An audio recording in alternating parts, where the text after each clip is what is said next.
Dear Lord, we thank you for the opportunity to come together to study your word, to worship and fellowship with each other. And I pray that you'll bless Brother Raymond in his health and just help the doctors with the situation. And I pray that you'll bless our time together after the service as we have the bake sale and just have a wonderful time together. So today I pray, amen. Ready? Good. So we are continuing our study through the books of Samuel, and we are currently going through the early monarchy period. Specifically, we're going through the saga of Saul, and last time, well, backing up, back at chapter 13, we have Saul screwing up, right? That he offered the sacrifice when he wasn't supposed to. And then last time, we finished 13 and most of 14 about what I called the tale of the two men who would be king. So Saul not only screwing up in terms of not sure if he should fight or not fight, and then Jonathan kind of recklessly engaging the enemy, and leading to this situation where Saul made a rash oath, and he has to decide whether or not to act on it. He ends up not acting out on it, and then God is clearly not happy with the situation.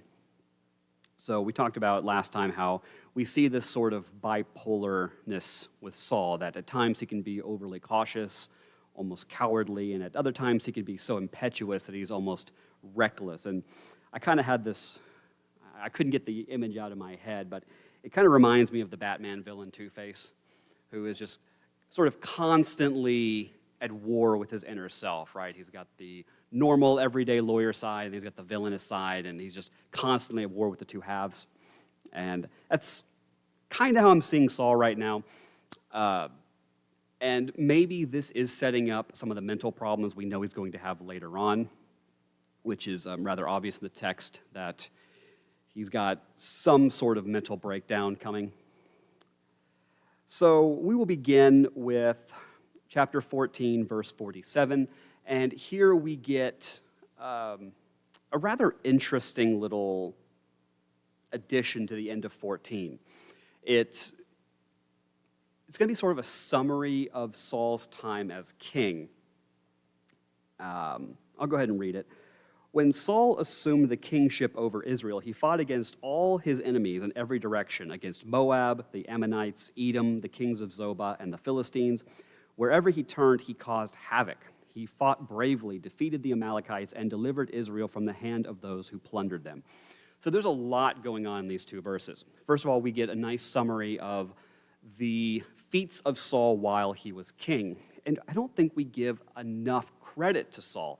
He pretty much sees warfare for his entire reign as king. There's never peace for him. And he is constantly beset by enemies. Here we see Israel, right? He's trying to unite the 12 tribes, and yet, just from this map, we can see he's fighting wars on literally every front. So he fought against Moab. Moab is the reddish blob to the east of Judah. He fought against the Ammonites. They're the bluish blob. They're the region to the east of the northern tribes. So Ammon is above Moab. He fought against Edom. Edom is a tribe to the south of Moab, so to the southeast of Judah. And he fought against the kings of Zobah. The kings of Zobah, as far as we know, are either Arameans or the predecessors to the Arameans. They're a tribe to the north of Israel, so just off the map, but just imagine a blob to the north of Israel. As well as the Philistines. We obviously should know where the Philistines are. They're the purple blob. They're along the coast to the west of Judah.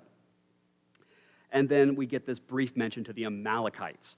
And we're actually going to get a discussion of him fighting against the Amalekites. The Amalekites are a tribe, sort of a wandering group of, we'll call them nomadic pirate sort of people. And they're out in the Sinai Peninsula. So he's going to go to war with them, and we'll talk about who the Amalekites are, but they're over to the southwest. So literally all around Israel, he's beset by enemies, and he's been fighting them his entire time as king. I do like this little line. In the Hebrew, it's literally he rashad. Rasha is the word for wickedness. It's not ra, that's the word for evil. But it's... it's an interesting phrase to use because what exactly does it mean? And I think the interpretation is fairly consistent among theologians and commentators. Just the statement that he, everywhere he fights, everywhere he goes, there's Rasha. And the picture in my mind is everywhere he goes, he just leaves behind destruction. That he's just, I'll say the hero of an action movie, he's leaving the scene of the crime and there's just like this explosion behind him as he walks away.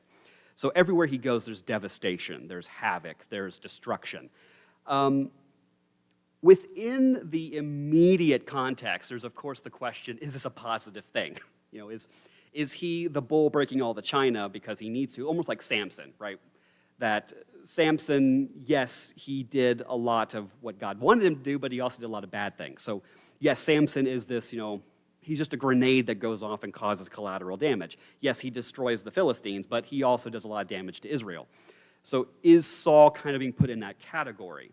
The next verse seems to imply that this is actually more positive, that he fought bravely, he defeats the Amalekites, and he delivered Israel, which seems to put a more positive spin on this, which is why most translations go with something like he was victorious or conquering. So they don't take it as quite as negative, but it's interesting that in the Hebrew, the word here is a very negative word. Again, almost like he's just causing destruction everywhere he goes.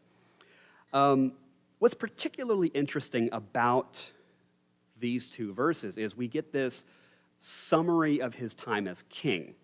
Now, where we normally see this type of summary is actually in the book of Kings, particularly at the end of someone's tenure as king.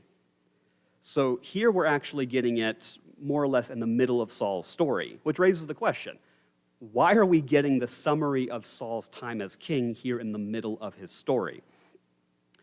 There's a couple of theories, couple of suggestions. I think what is probably the most appropriate is that in terms of the narrative, in terms of how we are to understand Saul, this is the summary of him as king, which is very positive. It's very glowing. He's the conqueror. He's the one who's defended Israel. But this is basically where Saul's time as king is ended. Here on out, he's no longer king. He's basically just a false king sitting on the wrong throne. So that seems to be why we're going to transition. That this is his summary as king because his time as king is now over. Now, his story is not over, obviously, but these are the feats he did as king, and they're very positive. What it reminds me of is, so one of the most significant battles of the American Revolution. My father taught American history, so I know a lot about American history, more than I care to know. But one of the most significant battles was the Battle of Saratoga. For those of you who know, it was a 3-day battle, very intense fighting.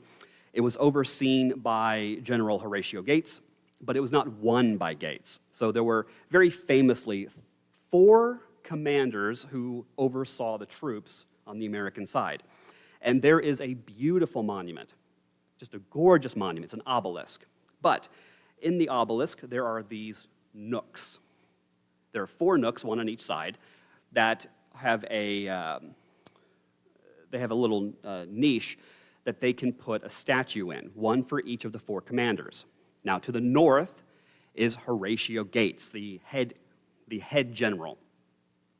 To the west is Daniel Morgan, I believe he was a major. And to the east is Philip Schuyler. So here you have Gates, Schuyler, and Morgan. But to the south, the true hero of the war, the one who defeated the enemy and who was given all the credit, there's no statue. There's just an empty nook and a pedestal where a statue should be. As if to say that the true hero, there's a place reserved for him, but there is no statue. In fact, this very famous hero of the Revolution has no statue for him. This same hero has a plaque that is currently hanging in Mount Vernon with his name removed under orders by George Washington himself. The only monument that he has is both in honor and in mockery of him. It was originally, I think, at West Point, but I think it's been moved. It's just a boot, a statue of a boot. Does anyone know who this is? Benedict Arnold. The hero of Saratoga. He was the commandant at West Point. This is his plaque. And after he betrayed the troops, Washington had his name removed from the plaque. But they kept the plaque, interestingly enough. It's been said, and I think it's been rightly said, that the reason why there's the boot, just to let you know, at the Battle of Saratoga, a cannonball hit him, and he lost his leg over it. He almost died. And so, supposedly, the only loyal part for America was that foot that he lost at Saratoga. That's why there's the monument of the boot. But it's been said that if he had died at Saratoga, he would have been the greatest hero of the Revolution, because that's how much he was loved. He was probably the most brilliant commander we had, and he was loved by the troops almost as much as Washington, which is why, right, that's why his betrayal was so bad, because he was so loved. The more you're loved, the harder it is to be betrayed. So I can't help but think of this, right, with Saul, that there's so much glowing about him at this. This is kind of the high point of his time as king. He's defended Israel. He's conquered all these peoples. He's done everything right, and yet he's not going to be remembered like this. He's not going to be remembered as the one who protected Israel. He's not going to be remembered as the one who defeated all of our enemies and was faithful to Yahweh. He's going to be remembered as a failure, unfortunately. I don't quite want to put him in the same category as Arnold, but that's just, I couldn't help but make the connection. So then in verse 49, we have the most detailed statement about his family tree. So Saul's sons were Jonathan, Ishvi, and Malchishua. The names of his two daughters were Merab, his firstborn, and Michal, the younger. The name of Saul's wife was Ahinoam, daughter of Ahimaaz. The name of the commander of his army was Abner, son of Saul's uncle, Ner. Saul's father was Kish. Abner's father was Ner, son of Abiel. Now, the Hebrew here is a little ambiguous, and it may appear that this is in contradiction to another statement about Saul's genealogy in Chronicles 8. So Ner fathered Kish, Kish fathered Saul, and Saul fathered Jonathan, Malchishua, Abinadab, and Ashbaal. There's some debate over why he has 4 sons here and not 3. We won't get into that right now.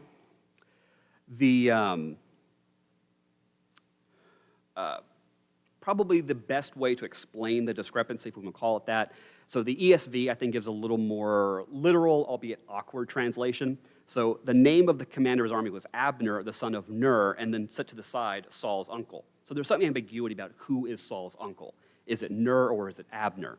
But if we take 1 Chronicles 8 into consideration, then this is what we have, basically. So Saul, of course, is the gold in the middle, but we have Abiel, who's the father of Ner, and then Kish and Abner are brothers. This is consistent with 1 Chronicles 8. Saul, of course, is the son of Kish. This would make Abner his uncle, not his cousin. And then we only have reference to Saul being married to one woman, as opposed to, well, David, who has multiple wives. Eventually, we might get to David. And, of course, Solomon, who had over 700 wives, which is a problem. Saul, for all of his, we love to rail against Saul, and I tend to be more sympathetic towards Saul. But one of the most impressive things about him is even though he's king, he's only ever recorded that he had one wife, that he was pretty faithful to her. He does have one concubine, so, ooh, Saul, bad. Solomon had 300. Come on, let's give him a little leeway here. So he has the one wife, and he has either 3 sons, maybe 4. It's possible that this 4th son, I think, might be the son of his concubine. That's why he's listed here. I think that's right. But what has been pointed out, and I think there's an interesting thing to point out, is that Saul's family tree, what we have here, is rather simple, right? And we'll go back to this. It's rather straightforward. He only has one wife, maybe one concubine. This is in a very interesting contrast to what we're going to have with David, right, with his multiple wives, and also especially with Solomon, right? And think about Saul, as simple as his family is. all the problems that come about with David and all of the sons he has, right? There's going to be a civil war with Absalom and Solomon and the fight for the throne, and of course with Solomon and after his death and all those problems. So there is an interesting contrast here that Saul's family is rather small and rather simplistic. Just interesting contrast. So then in verse 52, the conflict with the Philistines was fierce all of Saul's days, so whenever Saul noticed any strong or brave man, he enlisted him. This might give us an interesting little prelude, because this might be setting up why when later on, when Saul's going to be fighting against the Philistines, he's enlisting teenagers, right? He's not saying no to any help. So even a young shepherd boy who comes out of nowhere and he's like, I want to fight the Philistines, Saul's not saying no, because he needs as many able-bodied men as he can get, even if it's a teenager who just wants to lie about his age or whatever. We can talk about, make a connection to World War I or whatever. But so here we have this little statement that he's constantly fighting, he's constantly at war, and if anybody wants to fight, he's not going to turn him away. Like, anyone can fight, anyone can join his army. So then in verse 2, Samuel told Saul, the Lord sent me to anoint you as king over his people Israel. Now listen to the words of the Lord. This is what the Lord of hosts says. I witnessed what the Amalekites did to the Israelites when they opposed them along the way as they were coming out of Egypt. So here we have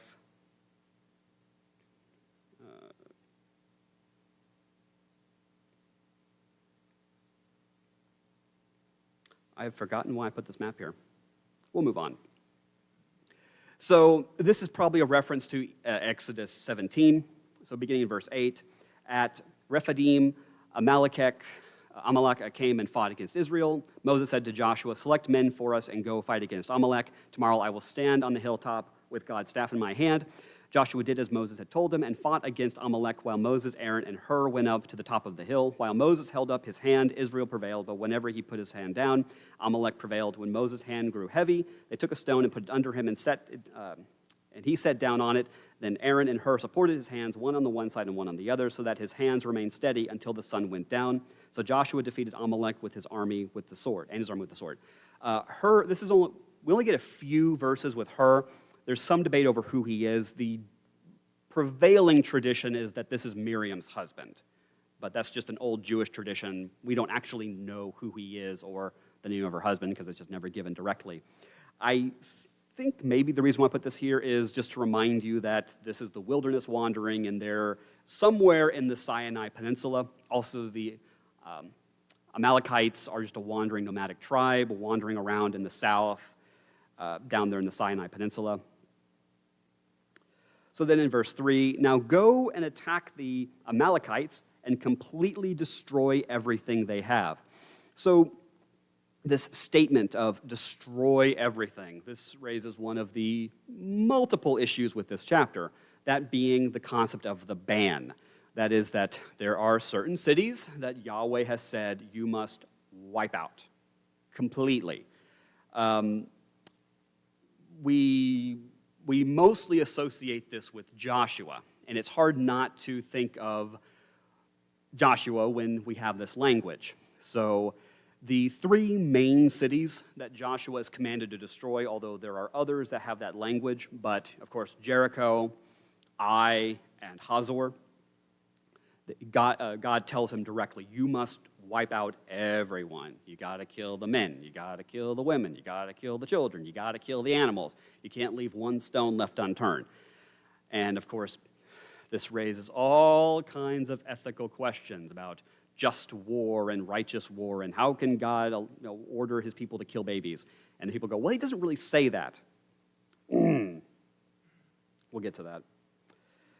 So this is also, commentators point this out, that this is very likely the fulfillment of the declaration of judgment that was given after the victory between Joshua and the Amalekites in 17. So in verse 14, the Lord said to Moses, write this down on a scroll as a reminder and recite it to Joshua. I will completely blot out the memory of Amalek under heaven. And Moses built an altar and named it, the Lord is my banner. He said, indeed, my hand is lifted up toward the Lord's throne. The Lord will be at war with Amalek from generation to generation. So the Amalekites are not defeated in Exodus, right? They're still down there in the Sinai Peninsula. So it seems like what's going on here with Saul is that final judgment. This is recited in Numbers 24 with the Balaam oracles. Then Balaam saw Amalek and proclaimed his poem. Amalek was first among the nations, but his future is destruction. So Yahweh has decided that the Amalekites are going to be wiped out. But again, it doesn't happen during the time of Moses or Joshua. So this seems to be that time. And as response to my earlier comment, so in verse 3, now go and attack the Amalekites and completely destroy everything they have. Do not spare them. Kill men and women, children and infants, just so that there's no confusion, oxen and sheep, camels and donkeys. There's all kinds of debates, there's all kinds of theological issues with the total annihilation of a population, right? We're basically talking about a genocide of some measure. I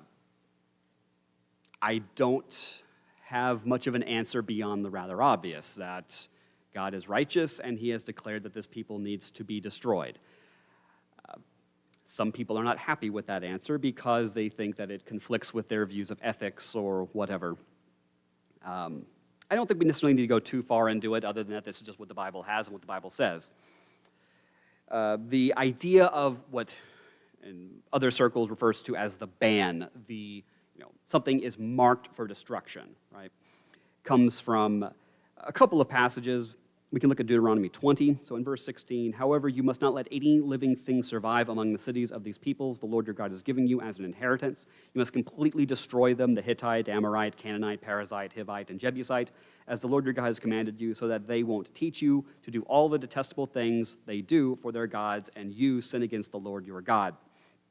Also in Leviticus 27, nothing that a man permanently sets apart to the Lord from all he owns, whether a person, an animal, or his inherited landholding, can be sold or redeemed. Everything set apart is especially holy to the Lord. No person who has been set apart for destruction is to be ransomed. He must be put to death.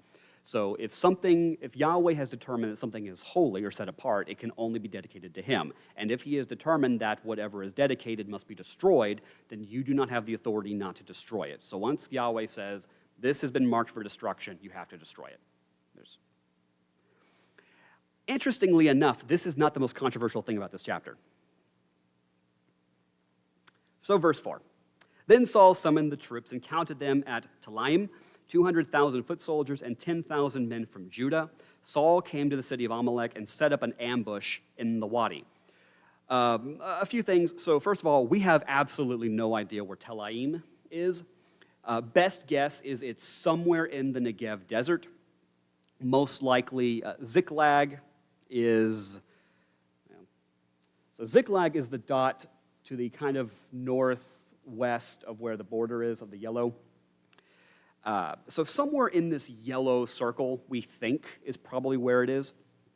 The idea is he's rallying his troops in this general region, getting them ready, because he's going to invade the Sinai Peninsula, because that's what the Amalekites are. He is going to attack the capital city of the Amalekites. We have absolutely no idea where the city is or what it was named. It's just referred to as the city of Amalek. And he's going to attack them in the wadi. So as a sort of a semantic lesson, a wadi is a seasonal river. Here in the Midwest, we call them arroyos, right? So during the dry season, they kind of dry up. They might just be a dry riverbed. They might just be a trickle. But then when the wet season comes, they fill up with water, and you got a full, flowing river. They are rather common in arid regions, so places of Africa, the Middle East, and places out here in the southern United States. There are all kinds of arroyos, or the Semitic word being wadi. So whenever you see wadi, it's just an arroyo. Right? That's a word that we should know what it is. So then the question is, well, where is this wadi? So here we have a map of the Sinai Peninsula. To the west, right, you see that sort of green blob. That is the Nile Delta. The big blue river is, of course, the Nile. You should know what the Nile is and where the Nile is. To the northeast, you've got the Dead Sea, right? So that's towards the southern end of Israel. So you kind of got the very bottom of Israel, and then, of course, you got Egypt to the west. So this triangular delta is the Sinai Peninsula that separates Egypt from Canaan, right? We're all just nodding our heads. Okay, basic geography. So the blue highlighted area, there is what's called the Brook of Egypt. It is locally known as the Wadi of El Arash, and it is a wadi, a seasonal river that kind of flows south to north into the Mediterranean, but it flows south to north. And it's treated as sort of the territorial marker between Egyptian territory and the Canaanite territory. So if you're traveling west and you cross the Brook of Egypt, you are now into the Egyptian prowling grounds, right? You are entering into Egyptian territory. Whether or not they lived there or occupied it or whatever, it's still it's a region that they take seriously. Like you are entering into their domain. You're not into Egypt proper, obviously, because that's not until you hit the green spot. That's where Egypt is. But they watch this area because they don't want to be invaded, right? Obviously. But if you're traveling from west to east and you cross over it, then you're out of Egypt and now you're entering into the Canaan region. So when it says that he is lying in ambush or whatever at the wadi, we're probably talking about this river. That's sort of the boundary marker between the Egyptian territory and the Canaanite territory. We're not told when this is. Maybe it's during the dry season or whatever. The city presumably is somewhere along the wadi. That would make sense. So somewhere where there's water, where they can get water. And Saul and his army are just going to lie in wait and ambush them when they come to the wadi. That seems to be the plan.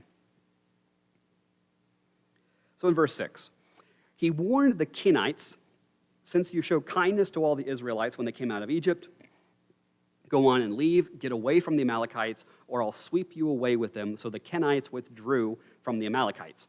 Now, some of your Bibles may have a note, so that's cheating. But does anyone know who the Kenites are without looking at a note in your Bible?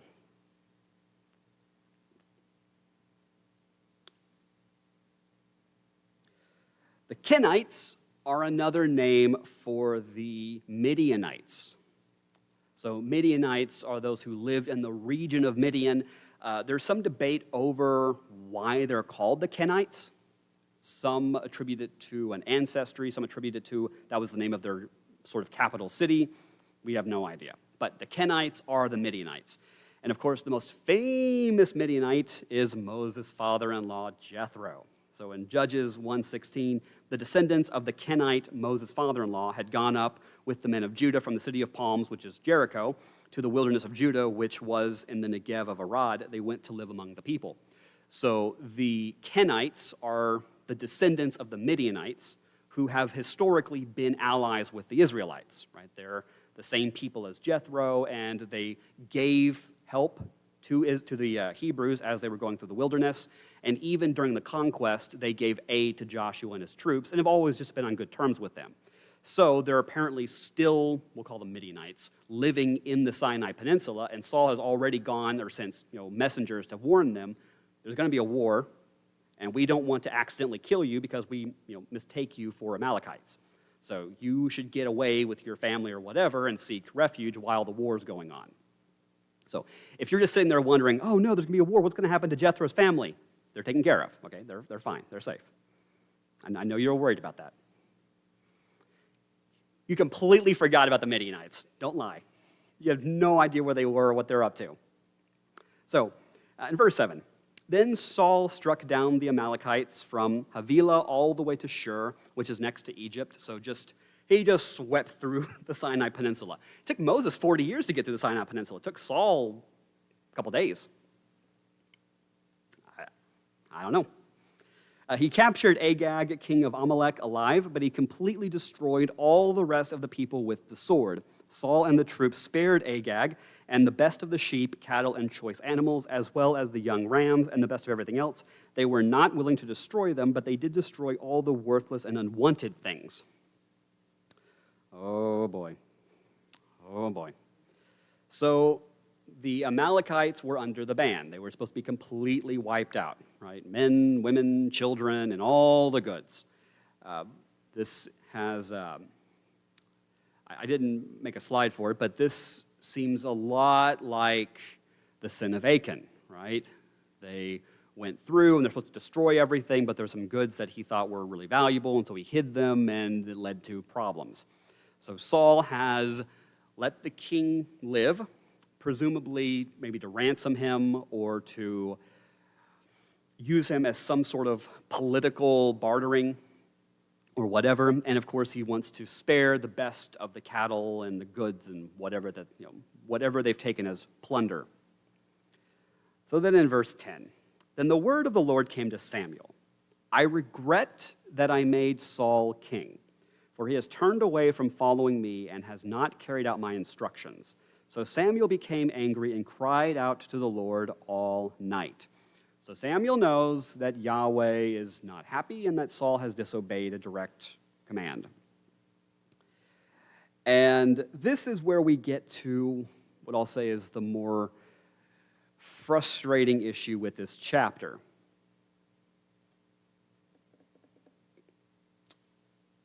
God regrets something. Now, this is not the first time that we have this word.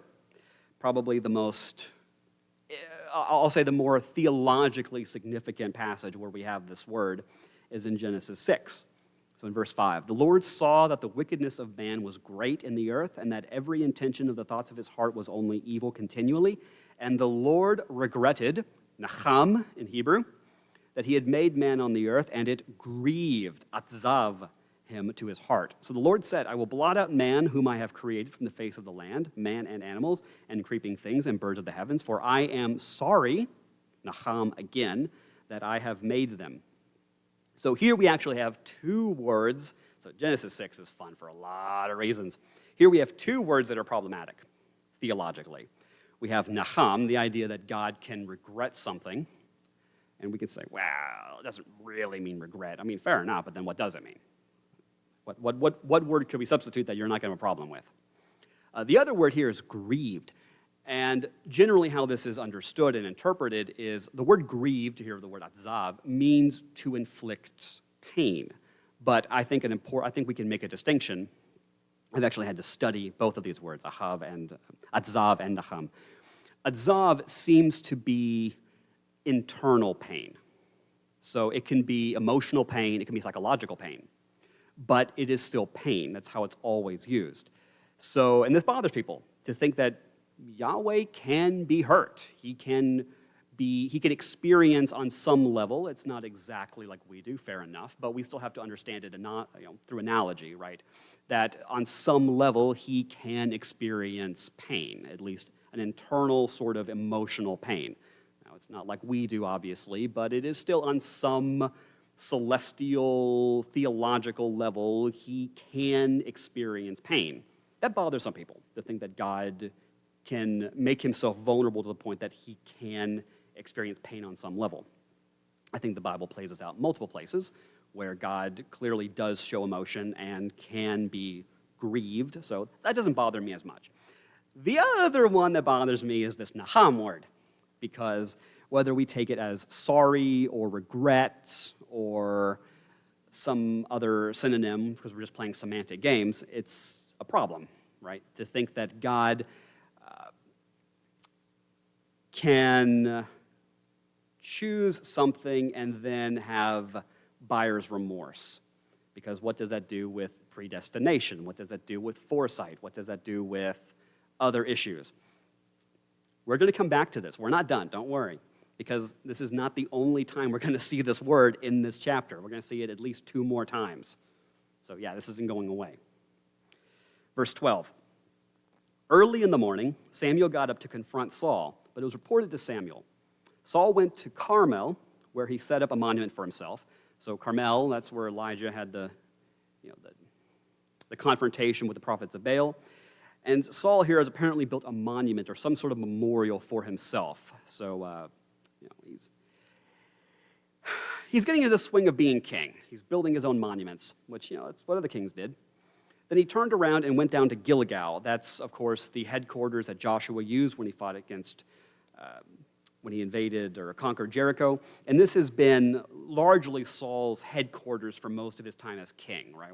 We've seen him constantly sort of having his home base at Gilgal. When Samuel came to him, Saul said, "May the Lord bless you. I have carried out the Lord's instructions."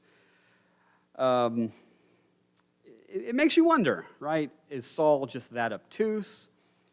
Does he really think everything's fine? Does he think he's covered it up? What's going on? I don't know. I have no idea what's going through Saul's head right now.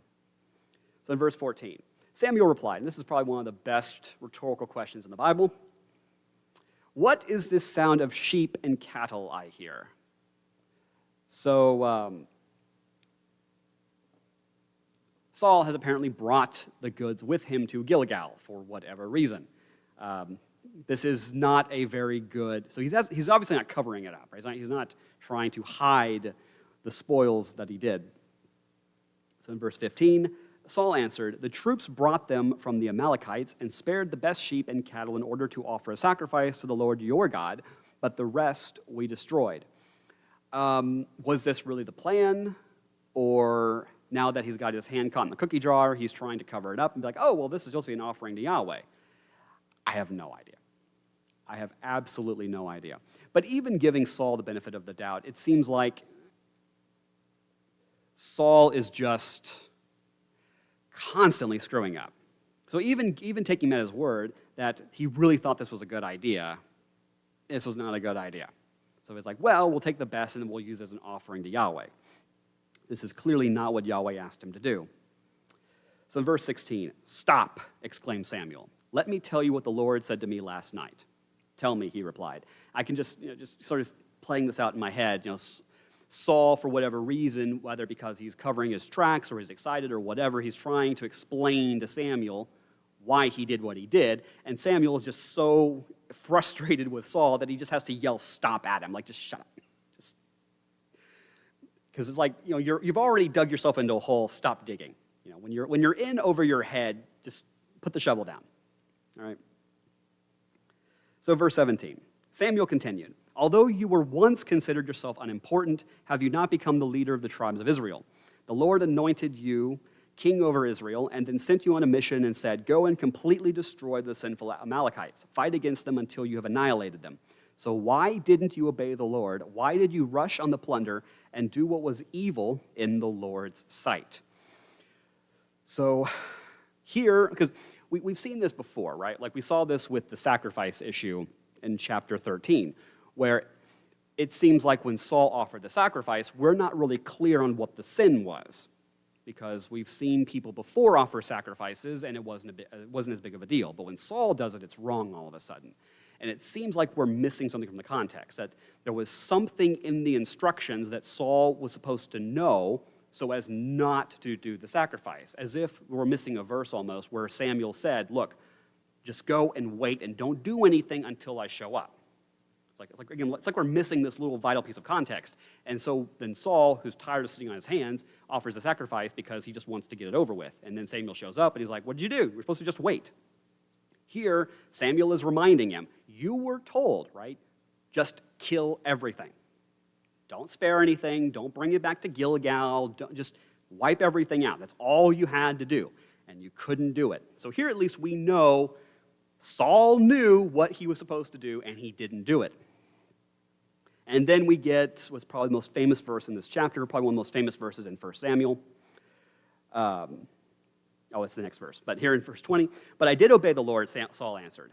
"I went on the mission the Lord gave me. I brought back Agag, king of Amalek, and I completely destroyed the Amalekites. The troops took sheep and cattle from the plunder, the best of what was set apart for destruction, to sacrifice to the Lord your God at Gilgal."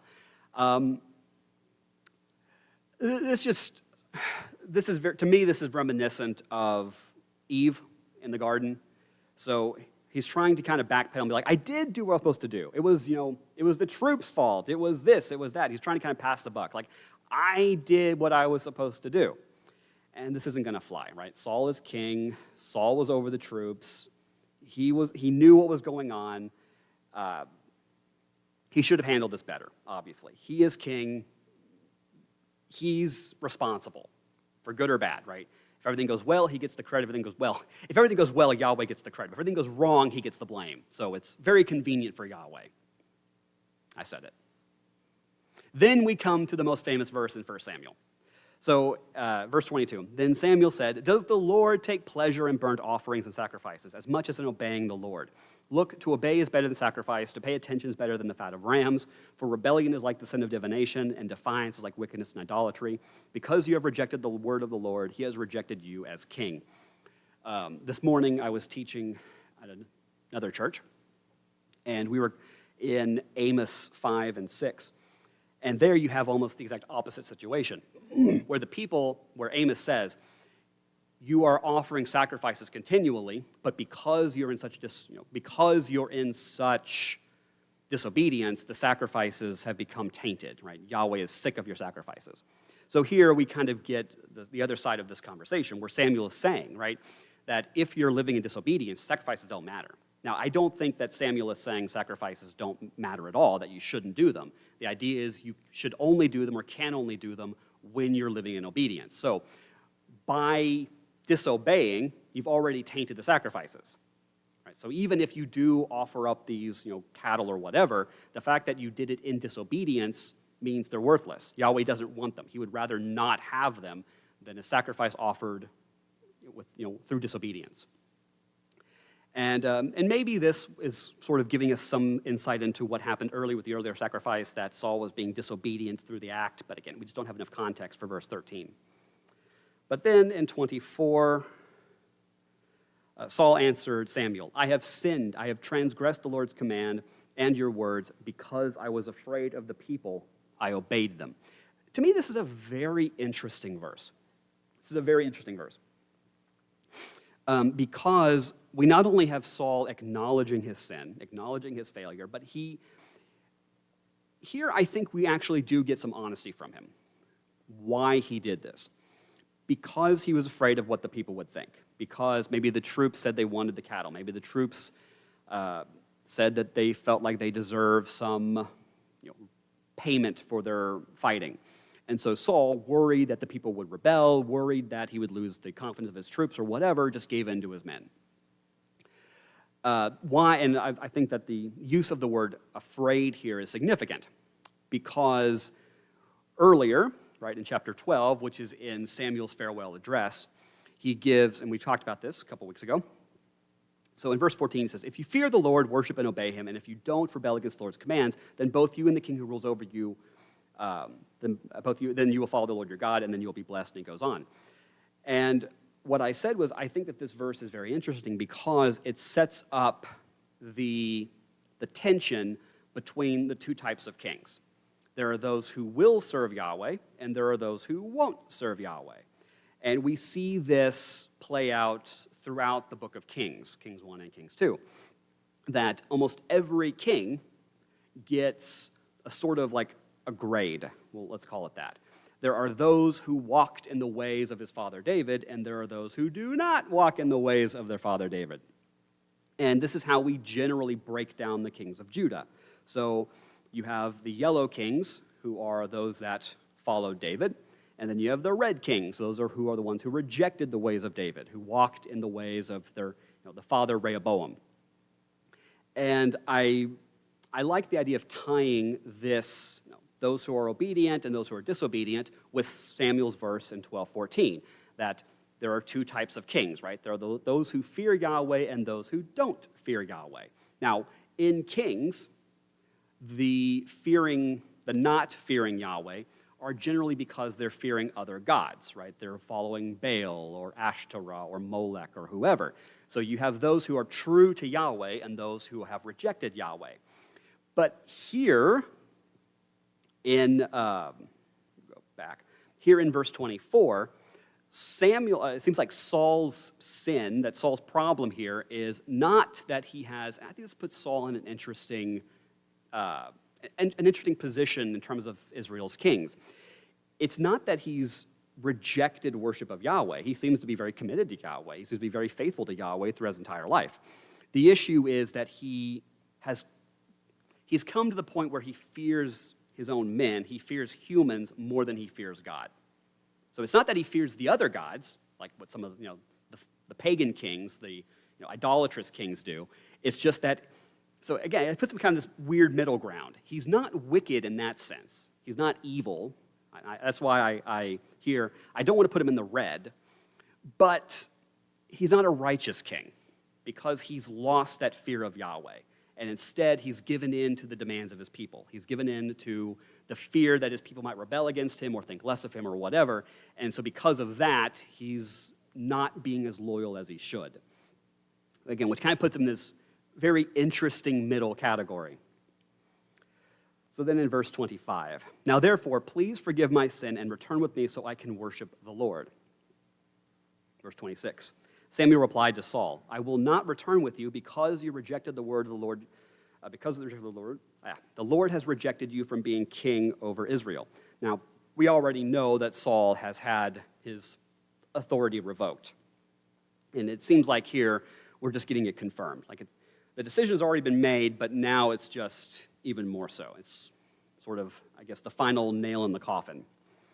Verse 27, when Samuel turned to go, Saul grabbed the hem of his robe and it tore. Samuel said to him, the Lord has torn the kingdom of Israel away from you today and has given it to your neighbor who is better than you. We'll talk about what that means. This scene with Saul grabbing at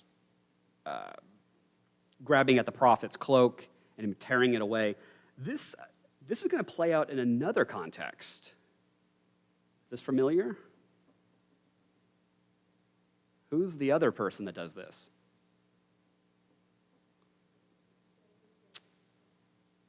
Jeroboam does this. Jeroboam does this with the prophet, and then he tears it, but the robe breaks, and he's like, now the kingdom will be torn, and you'll get one half, and the other half will stay with the line of David. So it's interesting. I feel like there might be some parallel here, but Saul doesn't get anything, right? Samuel takes it all away from him. Then in verse 29, furthermore, the Eternal One of Israel does not lie or naham or change his mind, for he is not man or not a man who changes his mind. This seems to be an allusion or reference perhaps back to Numbers 23. God is not a man who lies or a son of man who changes his mind, does not speak and not act or promise and not fulfill. So here again we have that word, naham, that pesky word that goes all the way back to Genesis. We're not done yet. So then in verse 30, Saul said, I have sinned. Please honor me now before the elders of my people and before Israel. Come back with me so I can bow and worship to the Lord your God. Then Samuel went back following Saul, and Saul bowed down to the Lord. So Samuel has already said, I can't participate in the sacrifices. I can't honor you. This is all gone bad. But Saul is still begging him, please come back and at least make the appearance so I don't lose respect, right? I'm still the leader, and if you don't, then the men are going to know something is wrong. And we want to at least keep appearances that everything is fine. And so Samuel is apparently going to give in to that. So verse 32, Samuel said, bring me Agag, king of Amalek. Agag came to him trembling, for he thought, certainly the bitterness of death has come. Verse 33, Samuel declared, as your sword has made women childless, so your mother will be childless among women. Then he hacked Agag to pieces before the Lord at Gilgal, which is just a great verse. It's just a great image, this old Samuel taking a sword and hacking Agag to pieces. Then in verse 34, Samuel went to Ramah, that's his hometown, home base, and Saul went up to his home in Gibeah of Saul. Even to the day of his death, Samuel never again visited Saul, although he does visit him after his death. Samuel mourned for Saul, and the Lord regretted he had made Saul king over Israel. Now, I thought we just had a verse. I thought Samuel just said, Yahweh does not regret. And yet here we have in verse 35, Yahweh regretting. This is tricky. I said that this might be the most difficult thing theologically to deal with in chapter 15. It's also difficult in Genesis 6. What does it mean when it says that Yahweh regretted making humans? Because we embrace the idea that Yahweh has foresight, that he has predestination, that he plans everything out. So the idea that he can make a decision and then regret making it is hard for us to accept. Obviously, theologically, we're not going to err on the side that Yahweh can regret something in the sense that we do, but it's an interesting word to use nonetheless, especially because earlier in the chapter, the text itself tells us that Yahweh can't do this, right? He can't experience regret. And yet here again, we have in verse 35 the statement that Yahweh regretted something. I mentioned earlier that just Samuel telling Saul that the monarchy, the dynasty, could have gone through Saul bothers me, because what does that do with the predestination about the covenant always belonging to David? So if the covenant could have gone to Saul, then how can the Scripture say elsewhere that it was always intended for David? I don't have an easy answer for this. It's possible that this is just humanizing Yahweh, using a word that we understand. But I'm not really sure. I don't really have a clear answer for it. Are there any questions, any thoughts before we wrap up?